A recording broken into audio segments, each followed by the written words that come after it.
पहलगामच्या हल्ल्याचा बदला म्हणून भारताने एक एअर स्ट्राईक घडवून आणला। त्याचं नाव होतं ऑपरेशन सिंदूर।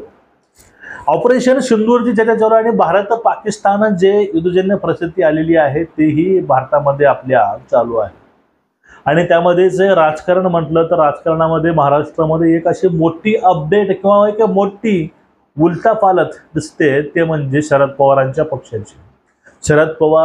शरद पवारांचा गट, अजित पवारांचा गट हे दोन्हीही राष्ट्रवादी। आता काही काळापूर्वी राष्ट्रवादी शरदचंद्रजी पवार आणि राष्ट्रवादी अजित पवार हे दोन गट पडले एका पक्षाचे। पक्षाचं नाव चिन्ह हे काकांकडे आलं। पण त्यानंतर नेमकं असं काय काय घडत गेलं, काय काय होत गेलं, काकांनी गुडघे टेकले देवाभाऊ समोर, हे पाहणं खूप महत्त्वाचं आहे। बघा, भारतामधील राजकारणातील एक अविभाज्य घटक म्हणून काकांकडे लोक बघतात, कारण काकांचं राजकारण हे खूप मोठं आहे। ते फोडाफोडीचं का असेना, पण ते एक त्यांना राजकीय अनुभव, राजकीय कारकीर्द आणि त्यांनी अतिशय महत्त्वाचे पद सुद्धा भूषवलेले आहेत केंद्रामध्ये। संरक्षण मंत्री असेल, कृषी मंत्री असेल, पण ते PM बनू शकले नाहीत, ही त्यांची खंत आहे।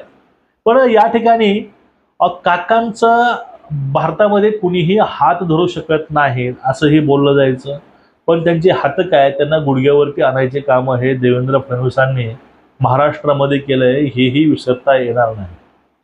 आता पक्ष फोडाफोड म्हटलं की प्रथमतः आपल्या समोर देवेंद्र फडणवीस येतात, पण त्यापूर्वी खरं पक्ष फोडाफोडीचे जनक कोण आहेत हे जर विचारलं तर त्या ठिकाणी शरद पवारांचं नाव हे समोर येतं। कारण शरद पवारांना अनेक घराणे फोडले, अनेक पक्ष, अनेक काका पुतणे त्यांनी फोडलेले आहेत। मग अशा वेळेस काकावरती ज्या वेळेस स्ट्राईक हा देवाभाऊने केला, त्यावेळेस एक दोन न फोडला त्यांचा पक्षच फोडून बाहेर आणला। मग ज्यावेळेस अजित पवार हे काही यांचेच निष्ठावंत जुने सोबत घेऊन बाहेर पडले, त्यावेळेस सगळ्यात मोठा धक्का काकाला बसला असेल असं तुम्हाला वाटत असेल तर तुमच्या पुढे मित्रांनो हे काहीच नाही। कारण काकाला याचा सगळ्याचा अंदाज होता, पण काकांना फक्त पाहायचं होतं की हे कुठपर्यंत जाऊ शकतं, असं या ठिकाणी मला तरी प्रामुख्याने वाटतं। कारण काकाला ह्या गोष्टी माहिती नसतील असं मला वाटत नाही, कारण ह्या सगळ्या गोष्टी ज्या आहेत त्या काकांना परिपूर्ण त्या माहीत असणारच, त्यामध्ये काहीही शंका नाही। मग ज्यावेळेस अजित पवार साहेब हे इकडे आले, मग त्यावेळेस लोकांमध्ये अनेक चर्चा होत्या। मग त्यानंतर काही दिवसानंतर लोकसभा आली, लोकसभेला काकांनी आपलं वजन दाखवायचा प्रयत्न केला आणि त्यांना तिथं यशही आलं।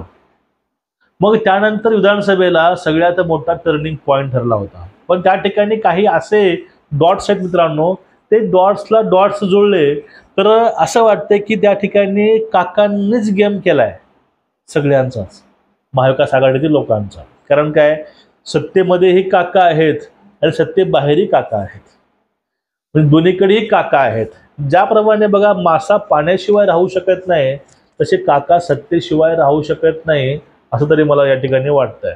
कारण काय, काकाचं जे पश्चिम महाराष्ट्रामध्ये जे सहकाराचं जाळं आहे, कारखानदारी आहे, संस्था आहेत, यासाठी त्यांना आपले काही लोक हे सत्तेमध्ये ठेवावेच लागतात।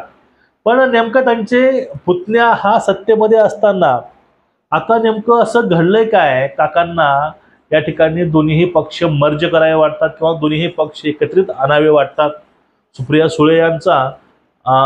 सुळे, जयंत पाटील वगैरे यांच्यासोबतची काही सहकारी यांची जायची इच्छा आहे म्हणे सत्तेमध्ये, काकाने असे बोलले। आणि राष्ट्रवादी शरद पवार गट, अजित पवार गट हे दोन्हीही गट भविष्यामध्ये एकत्र आले तरी तुम्हाला आश्चर्य वाटू नये असं काकांचं एक विधान आहे। आणि अजित पवार आणि शरद पवार म्हणजे अजित पवार आणि शरद पवारांची राष्ट्रवादी या दोघांनी एकत्रित यावं याची जी जबाबदारी आहे ती पूर्णपणे सुप्रिया सुळेवरती आहे असंही काकाने सांगितलं। पण आतापर्यंत बघा, ह्या 3 ते 4 वर्षामध्ये ज्या वेळेस काकापासून पुतण्या झाला वेगळा, तेव्हापासून सुप्रिया सुळेंनी कधीच असं टोकाची टीका ही अजितदादावरती केली नाही किंवा अजित पवारांनी सुद्धा काही गोष्टी टाळलेल्या आहेत। आणि त्याचे जे रिलेशन आहेत ते रिलेशन अजूनही चांगले आहेत, कौटुंबिक असतील किंवा राजनैतिकही असतील। या ठिकाणी हे एकमेकावरती कधीच टोकाच्या टीका हे करत नाहीत आणि ते एकमेकांच्या बाजू वाचवायचा प्रयत्नही नेहमी करतात. आता हा झाला विषय ह्या शरद पवार गटांचा आणि अजित पवार गटांचा. आता हे दोन्हीही पक्ष एकत्र येणार आहेत आणि त्यांनी सर्जिकल स्ट्राईकच केलाय उद्धव ठाकरेंचा आणि महाविकास आघाडीचा त्या ठिकाणी आपल्याला म्हणता येईल. पण हे असंच नाही घडलं, कारण ह्या घडण्यामागं सुद्धा असं मोठं राजकारण आहे आणि मोठं कार्य सुद्धा आहे. आता राष्ट्रवादी शरदचंद्रजी पवार साहेब यांना इथपर्यंत घेऊन यायचं काम जर कोणी केलं असेल ते सुप्रिया सुळेंच्या मते ती अदृश्य शक्ती अमित शहा मोदी नसून ती अदृश्य शक्ती आहे ते म्हणजे देवेंद्र फडणवीस. कारण सुप्रिया सुळे पाठीमागे बोलल्या होत्या पुन्हा येईन तर त्यावेळेस त्या बोलल्या होत्या. तो शब्द देवाभाऊला डोक्यामध्ये ठेवून ते पुन्हा आलेही आणि 2-2 पक्ष सोबत घेऊन ते पुन्हा आले हे त्यांनी सिद्ध करून दाखवलं होतं. पण सुप्रियाताई आणि शरद पवार नेहमी आक्रमक हे देवाभाऊच्या विरोधामध्ये असतात, ना की ते आक्रमक अजित पवारांच्या विरोधामध्ये आहेत. ते होते ते आता आहेत असं अजिबात नाही. मग देवेंद्र फडणवीस हे शरद पवारांच्या पुढचं एक असं व्यक्तिमत्व आहे, कारण त्यांच्या पुढे शरद पवारांचे सगळे डाव हे आपोआप हाणून पडले गेले आणि त्याचा कुठलाही अस्त्र कुठलाही डाव हे त्यांच्यावरती कधी वर्चस्व दाखवू शकला नाही आणि कधीच शरद पवार हे देवाभाऊच्या वरती त्यांना वरचढ कधी झालेले नाही. त्यामुळं शरद पवारांना देवेंद्र फडणवीस नावाचा व्यक्तीच ह्या राजकारणात नको होता. कारण देवेंद्र फडणवीस एकमेव असा व्यक्ती आहे, तो व्यक्ती असेपर्यंत राष्ट्रवादीचं काहीही मोठं ह्या राज्यामध्ये होऊ शकत नाही याचा अंदाज 100% बिलकुल काकांना होता. कारण जे चाणक्य नीती रणनीती जे काही कार्यपद्धती असेल, जे काही डाव असतील, काय डावपेच असतील, काय राजकीय खेळी असतील, ह्या सर्व खेळ्यावरून जबरदस्त प्रत्युत्तर हे काकांना देवेंद्र फडणवीसांच्या मार्फत दिलं गेलं. मग याच्या माध्यमातून मधल्या काळामध्ये काकांनी देवेंद्रांच्या विरोधामध्ये जी काही उभा केलं होती शक्ती, ते शक्ती सुद्धा कालांतराने गळून पडली आणि ते सुद्धा त्या ठिकाणी हाणून पाडण्यात आली.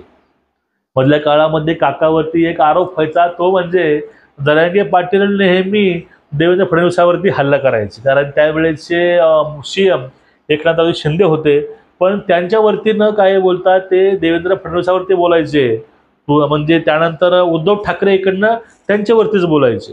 म्हणजे चहूकूनच त्यांनी अस्त्राचा मारा केला. ज्याप्रमाणे पाकिस्तान सध्या मिसाईल्स ड्रोनवर टाकत आहे भारतावरती, असाच चौकोन मारा हा देवाभाऊवरती उद्धव ठाकरेंच्या मार्फत आणि इकडे यांच्या मार्फत टाकायचा प्रयत्न केला. पण इकडे S-400 आहे हे त्यांनी विसरून गेले. कारण ज्याप्रमाणे दर्शन चक्र आपलं काम करतं चहूबाजूनं, असंच चहूबाजूनं चौकस राहून ती विचारसरणी वापरून त्याच खेळ्या वापरून विषाला विषानं मारलं पाहिजे ह्या गोष्टी अंमलामध्ये आणून देवाभाऊनं ते चक्र चालवलं आणि सगळे काही नापाक इरादे आहेत, जे काही चाली आहेत, खेळ्या आहेत, या सर्व त्या ठिकाणी गाडल्या गेल्या, त्या ठिकाणी पाडल्या गेल्या. आणि त्यामुळं काका पुढे आता कुठला पर्यायच नाही उरला. पर्याय काय, तर अजित पवार बाहेरही आले, 2 पक्ष एक झाले तरी हे भविष्यामध्ये कधी यांचे 10 ते 5 आमदार येतील शक्यता नाही. त्यामुळं यांचं भविष्य हे आघाडीमध्ये नाही, आता यांचं भविष्य हे युतीसोबतच आहे. त्याशिवाय सुप्रियाताईच्या पक्षाची वाढ होणार नाही आणि जे त्यांना मंत्रिपद ही केंद्रामध्ये कधीच आयुष्यामध्ये मिळणार नाही. या सगळ्याचा अंदाज आता काकांना आलाय आणि नाईलाजानं परिणामी काकाला गुडघे टेकावेच लागलेत. ते म्हणजे वारंवार देवेंद्र फडणवीसावर टीका करून त्यांच्या विरोधामध्ये अनेक मोर्चे उभा करून लोकांना उभा करून शेवटी साध्य काहीच नाही झालं. तरी त्यांच्याच पुढे त्यांच्याच खेळीसमोर यांना नतमस्तक व्हावं लागलं. एवढं मला या ठिकाणी सांगावं असं वाटतं. तुमचं एकूणच या विषयावरती मत काय, नक्कीच व्यक्त व्हा. व्हिडिओ शेअर करा. नमस्कार.